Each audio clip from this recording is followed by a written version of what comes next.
here, and Jacob pops right back in the mix here. I can see through the levels that you guys can still hear me. So right there and popping back, see if Jacob is back with us, and he is live here. So Jacob, thank you for bearing with me. I apologize for all these tech issues. How are we doing? I'm ready to talk some draft.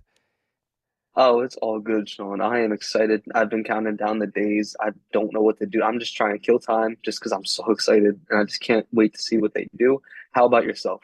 Oh, I'm thrilled, Jacob, and I appreciate each and every one of you guys bearing with us in the comment section, hanging out, and ready to dive into things right now. So, not an ideal start to this one. Has not been exactly an ideal start to the draft process for the Sixers. We got canceled workouts. We're getting leaked reports. VJ nervous. VJ Edgecombe looking nervous at his private workout here. I'm going to keep it pretty simple for my opening question to you, Jacob. The Sixers are on the clock this time tomorrow. What is the selection, and would that be the decision that you would make if you're in Daryl Morey's shoes? With the third overall pick in the 2025 NBA draft, the Sixers should and they will likely draft VJ Edgecombe. We briefly talked about this before, technical difficulties, just because of the fact that VJ has the floor. Yeah. And I know a lot of people say if you're at the third overall pick, right, you have to draft the best player available. Are we sure that's Ace? Because we were even talking beforehand, like he has so many question marks of his game, right? Like, yes, in theory, he could be an elite scorer, a guy with all-star potential, but his floor, it could be catastrophic if all of those issues aren't resolved. And at least with BJ, you're getting a guy who could, at the very minimum, be an elite 3-and-D guy. He's already an amazing defender. Shooting, he's a capable three-point shooter. The efficiency is something we need to work on. But I even posted a stat on Twitter the other day when people were kind of getting on VJ for the nervous, or workout that we'll probably get into later. VJ shot 47.6% off screens at Baylor this season. Yep. Like that is not, and I believe that was on a pretty solid sample size too. So he's not a bad shooter by any means. But all that aside, you combine the athleticism, the defense, potentially, I don't know, he's a guy who can be a multi-time All-Star, but he still could potentially get there.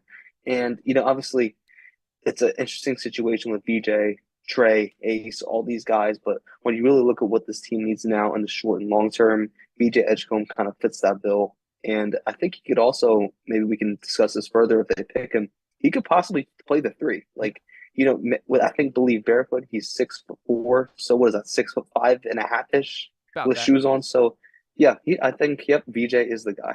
Yeah, I am in agreement with you that I think all the tides are pointing that direction. Although I will note that there has been a little bit of a Trey Johnson undercurrent, especially today, kind of starting last night, that we started to see some whispers here. And it is interesting, like when you think about Daryl Morey, there is not a strong track record from the draft as far as he's never picked this high. But there isn't a basis for what will he do. Is obviously he has kind of a type when it talks about deeper in drafts when we're picking at 16 or picking at 21 that he likes the blue chip prospects, the guys that have been high pedigree recruits, but we don't have a baseline for what his selection will be at the top of the draft here. I kind of think that like Trey Johnson is a bit of a mix for what we've talked about. Obviously, the conversation has been dominated by Ace Bailey and VJ Edgecombe here. In the pro side of VJ Edgecombe, for what I think Daryl Morey views this lens, he's a guy that does a little bit of everything, that he's going to put his hands in the mix. He's going to play hard defense. He averaged over 2 steals per game, shot the ball well from three. The athleticism pops on the screen. But the thing that made me think that Daryl Morey might lean towards Ace Bailey is because there's nothing that man loves more than stars. And I do think Ace Bailey is the superstar swing. If we're going to have the conversation about Trey Johnson, there is a little bit of that to Trey Johnson as well. So I did want to dig in a little bit on Trey Johnson. I did want to pull up this kind of sort of side-by-side comparison, which of course, on par for the course today, will not be pulling up on OBS. So I'll throw it right to you, Jacob, here. What are your thoughts on the Trey Johnson buzz, and are you believing in the smoke that is being sent in this direction?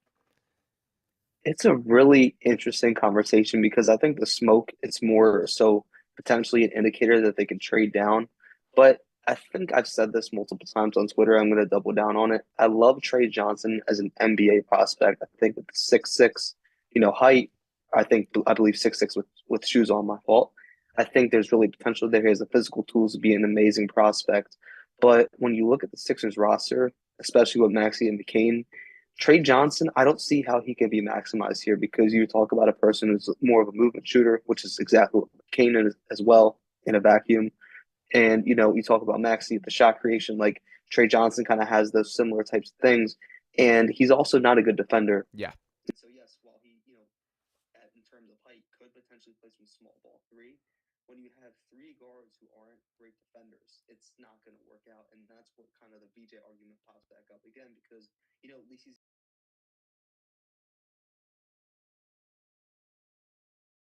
situation. Trey Johnson could be an all-star caliber player multiple times because, again, I love his potential as an offensive creator. It's more the defensive concerns because he's very limited, measured in 190 at the combine, and obviously that's not going to cut it, especially at his height when you're defending, the Jalen Williamses, the Jalen Browns of the world. So he'll definitely need to improve there. And I don't know. I think if the Sixers are looking more in terms of star upside, like you alluded to, then Trey Johnson could definitely be someone in the mix. But he's also somebody who could likely be available at even 5. So they want to explore trade with the Jazz, like we briefly talked about before we were interrupted by technical issues.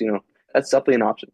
Yeah, you nailed a lot there. And to be honest, with the Trey Johnson defensive conversation, I think you're even being a little bit friendly with some of these comparisons. That is true. The dude was a That is downright true. bad defender and frankly looked disinterested for plenty of stretches at Texas. Now, you cannot dispute the offensive talent that this guy has, that he can get red hot. It has a strong case for the best shooter in this draft, although I still would give Con Knipple a little bit of the edge there. But for Trey Johnson specifically, you don't break Kevin Durant's scoring records at Texas by accident. This dude is a bucket that he puts up numbers, led the SEC in scoring, and a guy that does pop off the page as a shooter. But I don't think there's anything there defensively, and I think I honestly find it very unlikely that he ever gets to even a league average defender. With that said, he does have a 6'10" wingspan. He is a guy that has the tools that theoretically should put it together, but it is just not there on the tape whatsoever when talking about Trey. Now, when I think about what Daryl Morey is looking at here, he does feel a bit more of that superstar swing. Now, I'm seeing a couple of the comments chime in here. We got Team Ace sound off. Shout out to Teacher Got Game. We will get back to the Ace Bailey conversation. Oh, yes, we will. Yes, we will. I'm cool with getting Johnson if Utah trades up and gives us assets, so it seems like a little bit more of a trade down target. But I like this comment, or kind of wanted to dig in on this comment from shout out to Keep Money here. Why pick a role player that high? VJ can't dribble at 6'5". For starters, that is my biggest concern with VJ is the handle there.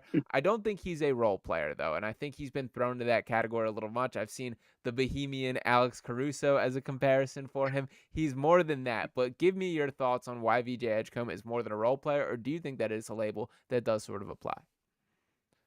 I hate to do this, but are we gonna act like Ace Bailey can? What, be dribble? Yeah, Are we that's gonna act fair. like Ace Bailey can consistently attack the rim? That's fair. But I don't know if that's coming from him as more of a pro ace stance, but I don't. I'm obviously those concerns are definitely warranted. He's not a guy who can really self create to the rim that much. But my thing is he has the type of athleticism and the burst and the physical tools, kind of like Trey Johnson, where I think he can develop to at least become a capable slasher. I think playing in a more organized system with Tyrese Maxey, Jared McCain, Paul George, whatever is left of Joel Embiid will definitely help that in that asset. But no, he's definitely not a role player. And I've seen this comp thrown around so much, and I absolutely hate it. People are saying Zaire Smith, and it's No. just it's trauma. It's rightfully so. It's trauma, but it's ridiculous. VJ is a much more polished prospect coming in. And I've also seen Matisse, and VJ's already in a different stratosphere of shooting. Let's get that out of the way. So yes, while he has the floor of just a high end role player, there is definitely star potential, especially if he can put together that driving. So yeah, I think the drive, the rim pressure, that's definitely the swing factor. But I also forgot to mention, kind of correlates with driving. He's also a capable playmaker. Like with the Bahamas national team, he had a few games where he had, I think, north of 7 assists. I could be wrong on that. So the playmaking chops are there, definitely underdeveloped because of the situation at Baylor. But what I'm saying? All the offensive tools are really there. So, the role player, the Chris Dunn type of comp, it's not entirely true, and he does have potential to potentially become an all-star. Yeah, for starters, he's going to walk into the NBA and be one of the 15 percentile best athletes in the NBA. He's that level of special athletically there, the way that he moves, the way that he glides, that you can see some Anthony Edwards influence, the way that he can kind of float through the air. I'm not saying he's Ant Edwards, who obviously was the number 1 pick and one of the best players in the NBA currently, but you can squint and see that with VJ. And I think it should be noted that he has legitimate pedigree. This was a dude dude that once he came over from the Bahamas to America, that basically has been on the NBA map since that point. That this has been a guy that is viewed highly, and that Bahamas national team that you mentioned, he was the guy running the show with Buddy Hield, with DeAndre Ayton, with Eric Gordon on that team, legitimate NBA players, and he looked like the guy on that team. He unveiled a very stylistically different game than what we saw at the college level. Now, speaking of past traumas here, he came into Philadelphia for his workout and apparently seemed nervous, did not shoot the ball there. Do you read or put any stock into that, Jacob? I personally certainly feel like the body of work at the collegiate level is far more valuable. And honestly, I will take a guy that is nervous over a guy who did not show up at all. But what are your thoughts on that? Do you have any level of panic? To put it very bluntly, I don't give a shit about shooting workout.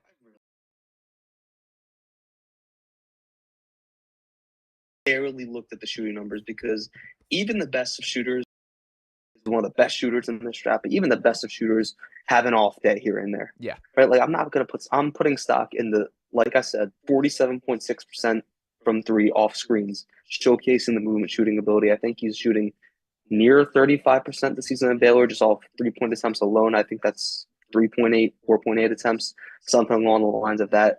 So the shooting, I'm really not worried about. And the fact that he was nervous, it showed that he cared. I mean, we're talking about, correct me if I think he's 19 years old, 20 years old in that range. 19, That's my, yeah. if I was working out for the Sixers and my lone draft workout, I think I'd be pretty nervous too. So it just shows that he cares. And like you said, and like I tweeted right after the news came out, it's better than to show up nervous than to not show up at all. Yep. Nope. I think you nailed it with that there. And I do think, like, in general, the reason that teams bring guys in for workouts, the tape speaks for itself far more. Sure, they make you do drills and that kind of thing, but it's really about getting a feel for them as a person, a personality, get to interview, ask questions, that kind of thing is far more impactful from an organizational standpoint. And that was even alluded to in that specific report, that they loved what they saw from an interview standpoint. And by the way, I also think it's noteworthy that in that same report that mentioned it, in that mock draft there, still had the Sixers taking VJ Edgecombe. So I don't think this was an outcome that shook the Sixers to their core by any means. Now, speaking of the non-workout man, we got to get into the Ace Bailey conversation. Now, I've stood 10 toes down on Ace Bailey Island since the Sixers got the third pick. That this was my guy. I went and saw him in person at Rutgers, and it really did change my opinion for how I viewed Ace Bailey. This is some pretty unforeseen stuff as far as the pre-draft process, and I do want very much on record that I want this quoted and to say it as many times as possible. Ace Bailey is not a bad kid, that he is not a bad personality, not a bad teammate. What he is doing is taking some very bad advice right now from people that he frankly just should not have in his ear. How this goes from here, I don't fully know, because these are legitimate red flags. A dude that is clearly not interested in playing for the Philadelphia 76ers, and the point that I think is very short-sighted from the Ace Bailey camp that is trying to steer him to a team where he can be the guy from day one is that just doesn't happen for wings, man. Look at Paul George. Paul George played less than 20 minutes as a rookie coming out of Fresno State, averaged 7.9 points per game. Kawhi Leonard was a 3-and-D guy for the first part of his career. Jason Tatum played a very low usage role for the first couple seasons before he develops. It is not till you're 23, 24, or begin to take that leap. It is very rare that you can just be the guy right away. Now, there's exceptions to that, of course, but in general, wings just develop at a later rate. I think the clear best pathway to development for Ace Bailey would be to buy in on a low usage role at the start, like Philadelphia could offer, and then begin to scale up year after year. Now, this is a conversation, that side of things, that isn't even worth having because Ace Bailey is not interested. But Jacob, to throw it to you here, are you 1,000% out on the Ace Bailey experience? And what do you think the chances that the Sixers would still pull the trigger at 3, even considering all this are? Gotta take a deep breath because I have a lot to say. All right. We'll let them cook. First, I just wanted to say, because this has been lingering on my head, my issue with Ace Bailey is him as a prospect and the flaws he has. We're going to see a lot of stuff, right? As we've seen in the last week alone about his mindset, the draft process, everything. I'm not falling for that. The thing is, like you, when they got the third overall pick, I was originally pro Ace Bailey 100%. But as I did more research, as I looked at the defensive lapses, the inconsistent motor defensively, like, yes, he has potential, especially as like a shot blocking defender, but it's far and few in between. And when you look at his isolations, the way he settles for shots, doesn't get others involved at a consistent basis, the streaky 3-point shooting, there's just so much to factor in. And I will allude to the reports I think, yes, his camp is giving him very bad decisions. I think 99% of that is on it. But also, it's up to you for you to surround the people or for you to surround yourself with those types of people. And I think there is something to be said about Ace Bailey, wanting to be the guy on a team like the Wizards. And yeah, while it is might be his camp just trying to get him to that type of situation, I think to a degree, at least, Ace Bailey wants to be that high usage guy. And if you're not interested in scaling down and playing winning basketball, trying to maximize, your skill set alongside guys like Joel Embiid, Paul George, and Tyrese Maxey, then you're not going to fare well in Philly. And obviously, if the Sixers draft him, I'm rooting for him. Like there's no agenda on my side. All of my issues are with him and how he's going to translate to the NBA. So interesting. I think like that's certainly a very relevant part of the conversation. What I think like is important to connect here is like Ace Bailey is not a guy who there aren't questions about. He's not a perfect prospect, not that that even exists here, that it's important. Like Daryl Morey and Nick Nurse should want to have these direct conversations of what is a role you envision for yourself? Like, what do you see yourself growing into as a basketball player? What's up with you not driving past people off the dribble or getting to the rim literally ever? You're 6'9", man. Those are questions that should be discussed a little bit, and Ace obviously did not give them that opportunity there. So you're right. There's questions with the skill set, and it would be fair, even with none of this considered, that like Ace shouldn't be the guy at the third pick. With that said, I do think he's the third most talented player in this draft. He was the guy that all things equal that I still would take with this specific draft pick. I do think from the Sixers perspective that there's been too much happening, too many red flags that you can't overlook, and you can't make that decision to this point. But I also think like in Daryl Morey, I guess to swing this in a slightly different direction here, why I think this is so short-sighted by Ace is everyone could have worked together here, man. Like, if you want to get to Washington, if you want to get to Utah, the vision and message that should have been explained from both sides here is that the Sixers putting the slant of you have to come through us to get Ace Bailey. That if Ace Bailey is the player that you want on your franchise, you have to trade with Sixers to get him there. That is not things have played out there, and obviously the cat is out of the bag as far as he does not want to go here. But I think that could have been the angle. I still think a trade down in general is a pretty high possibility for the Sixers team. I did want to get your thoughts on that, Jacob. And I also think like while we've gotten leaks, we've gotten VJ, we've gotten a little Trey buzz, we've certainly heard plenty about Ace here. I think that's all advantageous to the Sixers, and I do think that the reason that they've been so public about VJ is he's probably the guy that most teams would take at 3. So that is the name that makes the most sense to have sort of in the news or in the buzz out there. But purely circling it on the draft pick conversation, what do you think the chances are that the Sixers do move down in this draft? I think the chances, like I said beforehand, like I think it's either roughly 50% they take VJ at 3 or 50% that they trade down because, like I said, there's multiple teams who could potentially be interested. Like you look at the Nets, they have 5 first-round Yeah. picks now. And that's just insane. And you also got New Orleans who, they said they liked Ace Bailey. So definitely someone there. Joe Dumars obviously made that big trade for trading CJ to Washington this afternoon. And you also have Utah who, its sole mission was to get a lottery pick, capture the flag, and look how that turned out. So they could potentially be a team as well. So you have a lot of options. I think if you were to trade down, like especially if you get in like that 7 range, you have to pray for Con Knipple. Well, I'd imagine we'll talk a little bit more about later on, and because obviously Con is definitely I don't want to say a seamless fit because there's some concerns about his athleticism, how that could translate, but a guy who could definitely complement this current Sixers core. So yeah, there's plenty of places they could try to knock on the door, get on the phone. But I think ultimately VJ, I think my gut is telling that they're going to take VJ. That is where I stand as well, that I think that is the most likely outcome, but I am confident that Daryl Morey will explore every option. Now, one of those options that has kind of popped to the surface in recent weeks was actually trading up here with a little bit of reports of conversations between the San Antonio Spurs and Philadelphia 76ers. Now, there is an interesting little online thing running around of Jared McCain liking a post connecting from Mark Jackson, theorizing that he would be flipped in the trade for San Antonio to to move to number 2. Now, I'll start by saying if Jared McCain is any part of that deal, I am out on that conversation here, and I think I can make a pretty convincing case right now that I think Jared McCain is straight up going to be a better NBA basketball player than Dylan Harper may reach there. With that said, I am still intrigued at the chance of if they could hop, if it is just sort of a draft pick oriented style of trade or something along those lines here. I don't really see it coming together, but is that something that would interest you? And do you think it would make sense for the Sixers if they would have a viable chance at adding Dylan Harper? First of all, I think Jared McCain actually unlike that. I could be wrong on that, but I think also he probably just trolling. I Yeah, wouldn't put yeah, stock into that at all. agreed. And I think I even said on last show, like I like Dylan Harper a lot as a prospect, but I do believe that it might take him a little bit longer to develop into that all-star level, star potentially MVP candidate type level to like year 3 maybe because he's not an amazing athlete. There's some kind of concerns about his 3-point shooting and especially how that affects his portability into the NBA. But I think Dylan Harper's still an amazing prospect, clearly the best, second best in the draft. But with that being said, there's no way I would give up Jared McCain. I'm completely with you here. I think if anything, maybe I would consider giving that 2028 Yeah, Clippers pick I would do if that. they yeah, I would definitely give the Clippers pick and maybe something else in the treasure chest of draft capital, but that would be my final offer.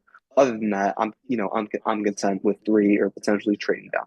And this is the reason that I do think it's like more of a legitimate possibility than I think a lot of people have given it credence. Let's say this is worst case scenario that Joel Embiid, the version of Joel Embiid that we've come to know over the past several years, is never returning. That the knee issues are going to continue. Paul George, there is not a return here, and that contract is going to age poorly. We're living in that world. What is the pathway to getting a best player on a championship team? Like, who can be your number 1 guy? Because as much faith as I still have in Tyrese Maxey and Jared McCain, I'm not certain that that is going to be the case. And to be perfectly honest, if you were to have me place the bet right now, of will either one of these guys be like the guy on a championship team? I think probably not. So when thinking that, what is the direction where you can get that? I do think Dylan Harper checks a lot of the boxes that Daryl Morey looks at. There is some James Harden influence to his game. The way that he gets the free throw line, the way that he gets in the paint there, that I think this is a Morey guy, Dylan Harper specifically here. And when you think about the Spurs, the fit is awkward. That you have Stephon Castle. You traded for De'Aaron Fox last offseason. That this wouldn't be an ideal landing spot from his perspective. I think if Daryl has a clear path to making that trade, that he does it. And I do think that you can do some pretty unique things as far as having Maxey McCain playing off ball around Dylan Harper, because the other factor I'll throw in is I'm still not certain either one of those guys are point guards, whereas Dylan Harper, I'm sure, is a like table setting guard. Yeah, and that's also another reason why I was kind of skeptical of trading Circle because neither of those 3 are natural point guards. But yeah, to your point, Dylan Harper can definitely be that type of player who is a number 1 option on the championship.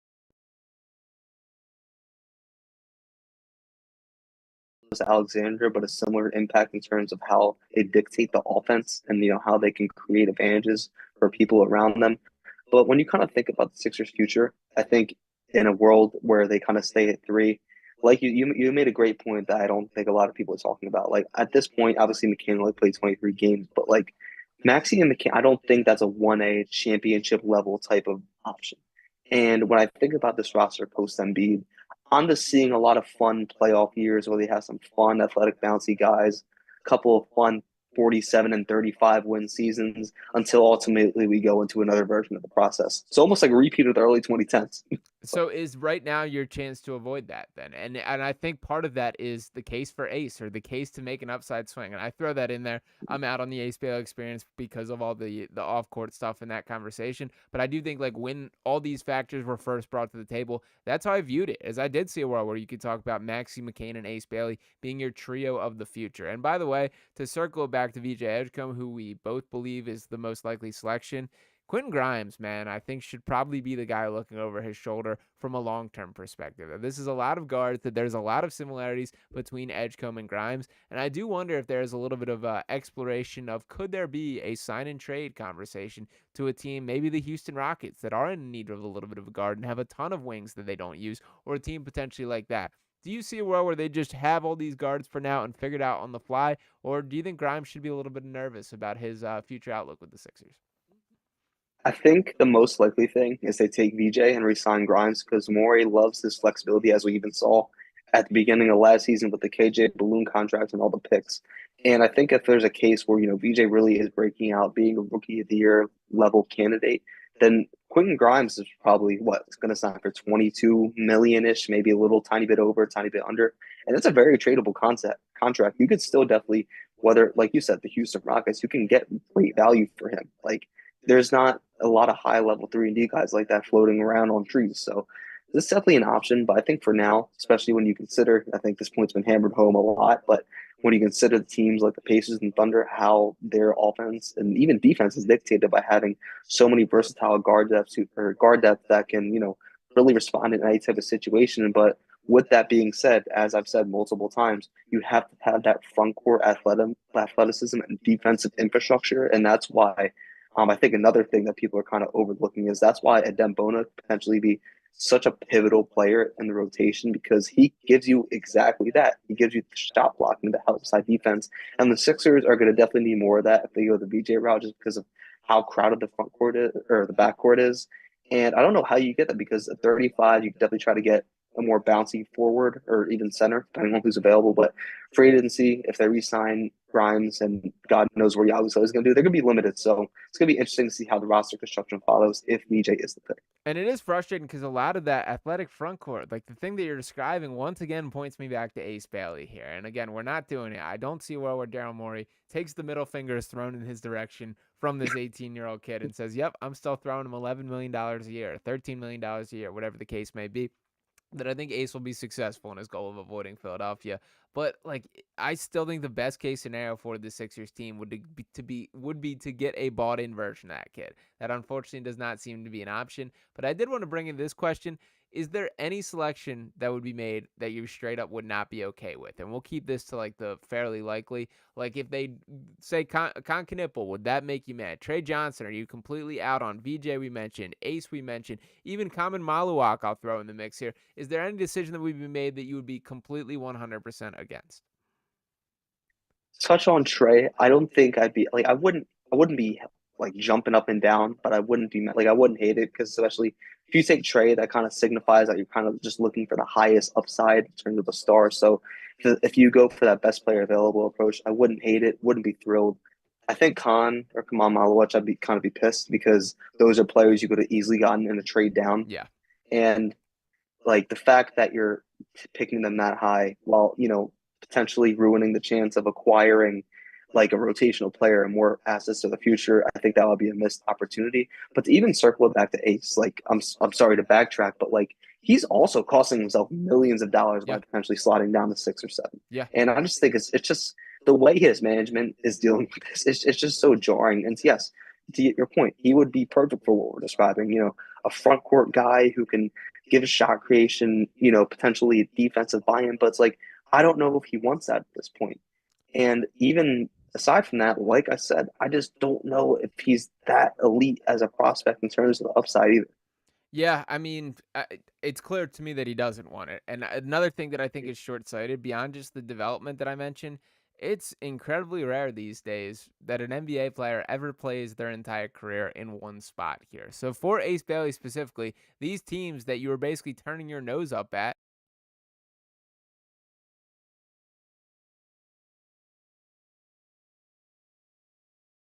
I do think that there is some bad politicking going on from Ace Bailey on that side of things as well. But ultimately, we will see. I'm sneakily more open minded to Con Knipple than I think is brought up a lot. I get the At 3? I wouldn't like my pick would be VJ. But if Daryl Morey makes that selection, there will be people. Mark, my co-host on Saturdays, Mark Henry Jr. included, that will be with pitchforks in Philadelphia ready to chase Daryl Morey out of town. I'm not there. That it would not like 1,000% surprise me. So let's break down our percentage for what we think happened. We'll break it into a couple different categories: VJ, Trey Johnson, trade down, Con Knipple, or Ace Bailey there. Those will be our 5 options because that's really probably all. We'll leave the trade up out of this. VJ, you think is the most common one? I think we're both see eye to eye there. What do you think? 50%? Yeah, I'm horrible at math, but that's definitely outcome number one. Okay, perfect. So we'll start at 50 there. Trade down, I think, is most likely option number 2. You in agreement there? Yeah, I think Ace is number 3 actually. Ace But is yeah, number. trade down to Ace 3.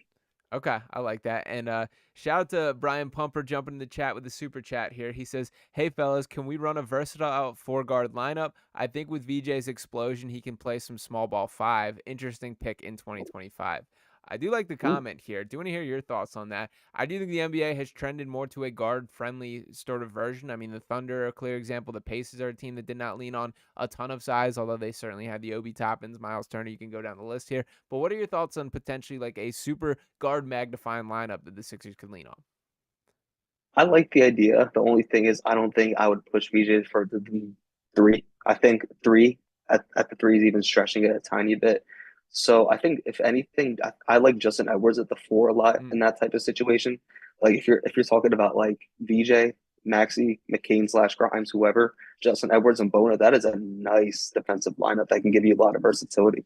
Yeah, shout out to Brian Pumper for that once again. The other point that I'll bring in here is I think like one of the battles that I don't think the undercurrent the Sixers have faced that not a lot of us have acknowledged so much head on is it's really difficult to balance when you're playing with Joel Embiid versus when you're not, and how stylistically Yep. different the games are when Joel's We've there. seen them be faster, even in Yes. the Harden days. Yes, 100% there. And I do kind of think that should be a punch like in an option in their arsenal here. If we can just run fast, we're going to be more athletic, we're going to be quicker. And again, I do think the NBA is going to trend more towards guards because I think more so now than ever is just good decision makers are valued in the league. That you need guys that Yep. can when you're getting downhill and have a 2-on-1 or you need to play make a little bit. A lot of guards are like higher IQ and with that with a quick decision. I think McCain and Maxey both fit that. So I want that to be an option. So I'm not out on this concept whatsoever. The logistics of it, we will see. I like your point about Justin Edwards that I think he's going to be very valuable to a lot of this, and that could be a guy that can kind of scale up from a positional standpoint as well. So great comment there. To bring it back to the likelihood. So 50% for VJ Edgecombe to be selected. I'm going to say 35% that they trade down. Do you think that is fair? Yeah, I Okay. think it's perfect. 50 for VJ, 35 for trade down. Is Ace Bailey the third most likely option still? I'd say so. Okay. Like I think an agent or someone reported that an agent said the other day, like if Daryl Morey likes Ace, he's going to take, and I like 100% agree with that, Yeah, regardless of everything else. I do agree with that as well. So if it's Ace and Trey Johnson, you think there is a percentage chance that this still I think happens? Trey's four. Yeah, Trey's 4. Do you think there's anything for I think Connor, or should we leave that off? I think Khan is the trade down guy. Okay. So if you want to count him at three, technically, but Okay, so we'll keep it to those 4. So if we're going 50% that it's VJ, 35% for a trade down, how would you split up the Ace Bailey and Trey Johnson percentage? 50, 35. I would say Ace Bailey by maybe 5%. I don't know if that Yeah, mathematically works, but so we'll go 50% VJ Edgecombe, 35% trade down, 10% Ace Bailey, and 5% Trey Johnson. I think that's pretty spot on for what the outlook is this close to the draft here. So I think that's pretty much how I'm feeling on things. Any other quick thoughts that you have? Any second rounders that have jumped to the top of your list here, or any names you want to get in before we start wrapping things up? I think three guys on my mind is Drake Powell, but I doubt he would be there at this point because I know Yeah. he's been trending upwards a lot, like a lot of these like two-way wings are. But Drake Powell would be a perfect fit just as a 3 and D guy, a guy with room to grow, great athlete, very solid defensively. We'll have to work on his on-ball creation a little bit, but kind of like that Justin Edwards type of mold. Um, I don't want to butcher his name. I do Thiero. Love it. I love him at Arkansas. Like straight up I almost kind of thought like a Lou Dort type. Like, I don't know Interesting. if that's a wild comparison, like if we're talking like size differential, but like the type of defensive impact he can have, like he's a dog defensively. And his line, it's almost like a Ricky Council, but with like he won't get played off the court if the shot isn't falling because he gives you that defensive value. And also, Hero is an elite line. It's gonna might look a little bit ugly in his first few years in the NBA. Point shot for him to even stay on the court in meaningful minutes. And Ryan Kalkbrenner is also an interesting guy because I think he could be a very intriguing front court complement to Dembona, especially in games where Joel Embiid inevitably rests. He has some size, pick and pop potential, which could be really nice with Bona at the four. So those are definitely my three targets, and I'm open minded to anyone you have as well. Yeah, I like it. I do think like if I had to bet right now, I think all 3 of those guys probably sneak into the first round there. I do Thiero is probably the least likely of it, and that would be the guy that is my preference out of the 3 of those. The Penn State big man, I've seen a lot of buzz about, and I know I'm going to butcher his name. Yeah, Yannick. we're on the same page. Yeah, I believe Yannick is what he primarily goes by, and I Mhm. will throw a quick shout out here. So, shout out to Dick Girardi, who I produce his radio show on Saturday mornings, a Philly legend, a guy that's been covering Philly hoops for quite some time, and he works on the beat for Penn State basketball right now. So, he asked me Saturday my thoughts on him being drafted, and I was kind of at the spot where I was like, I'm not sure that he's even drafted, to be honest. He'd be the first basketball player from Penn State to ever be drafted here. And then, Really? yeah, and then lo and behold, the next day here, we saw 3 mock drafts connecting him with the Sixers at 35. So I got a little scouting report on him that I would like to give. This coming from Dick Girardi over text last night that he said, thanks for the info, Sean. I had never heard of him until I went to see PSU play Lafayette in an exhibition game. I was dazzled by night by his passing, which he never really showed during the season. He had moments where he was really good, but too many games where he would take himself out with foul trouble. They had him blitzing ball screens out by the half court, which did not really help with these foul issues, and he just made too many dumb plays, mostly due to inexperience. He was really good in the final weeks of the season, won some games by himself. You could see him getting more confident with success. Ridiculous athlete for his size, great off-ball shot blocker, has really good footwork, serious skill level, has nice touch from the free throw line, and finishes with serious power. Long way from a finished product, but in a sport that loves rim protectors and lob finishers, he fits. Great personality and teammate. Long way to go, but he could be a real player at some point. So fairly glowing endorsement there, I would say. I'm a little bit against the Kind of been my read as well, yeah. off the research I've done. Just very raw, very athletic. So there could be something there. I wouldn't be opposed to it if those three guys I mentioned fall, Yeah, or I mean, go earlier. the movement's intriguing. He definitely moves pretty well for a big man there. I will say, I kind of don't love the concept of taking a big man in the second round, that I'd rather take another swing, a guard or a wing or a front court guy primarily there. I get that I'm not sold that a Dembona is for sure the backup center. I also think it should be noted that Andre Drummond will be back, whether we like it or not. There could potentially be a trade that sends him out of here, but I honestly think it's more likely that they try it one more season with him. But what are your thoughts on using that specific pick for a big man, or do you purely view it as best talent available?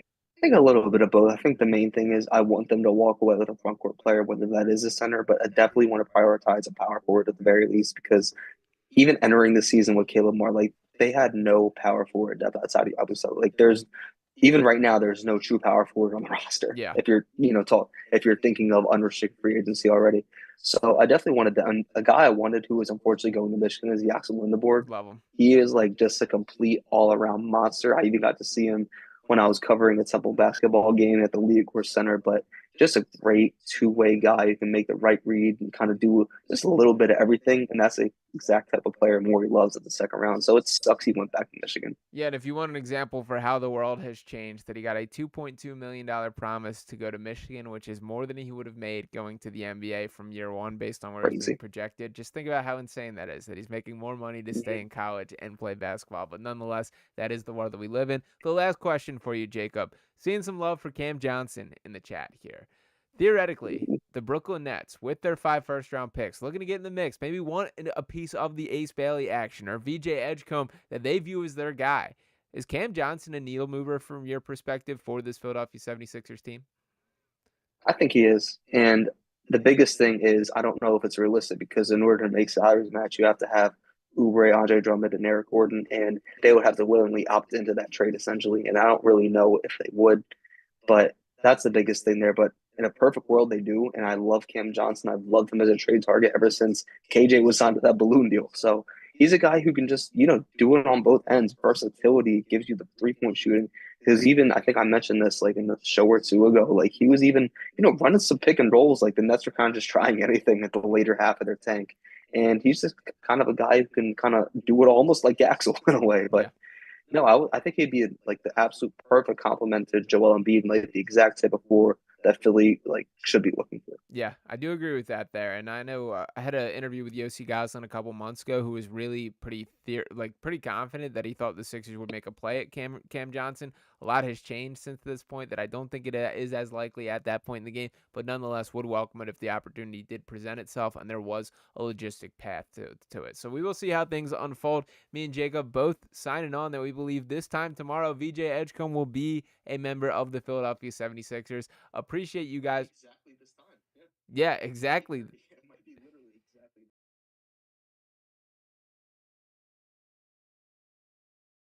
before you sign up? What kind of coverage you got planned for tomorrow or anything else for people to keep their eyes on? I did want to say one more thing about Ace Bailey that I had on the back burner. It's an interesting comparison for so many reasons, but you have to look at Charles Barkley, a guy who also did not want to come True. here, who got himself insanely overweight just to avoid getting drafted, and look how that worked out. But he joined a team with Julius Erving, Maurice Cheeks, Moses Malone, Andrew Toney, and learned how to become a winning player. And when Dr. J retired, when Moses was traded, he was able to carry the Sixers to multiple playoff appearances. Granted, it's a very different roster, very different era, but if Ace Bailey wanted to buy in, that he could have almost that exact same type of blueprint with the current core now. So it's just disappointing with the way that Ace stuff has fallen, because if he did want to buy into a scale down role, I would be much more higher on him than I currently am. But regardless, you can, catch me writing these VJ Edgecombe think pieces for the next week at Sixers Sense, fan sided Sixers. So check me out there. Also, Sixer Country and Jay Moreno 76ers on Twitter.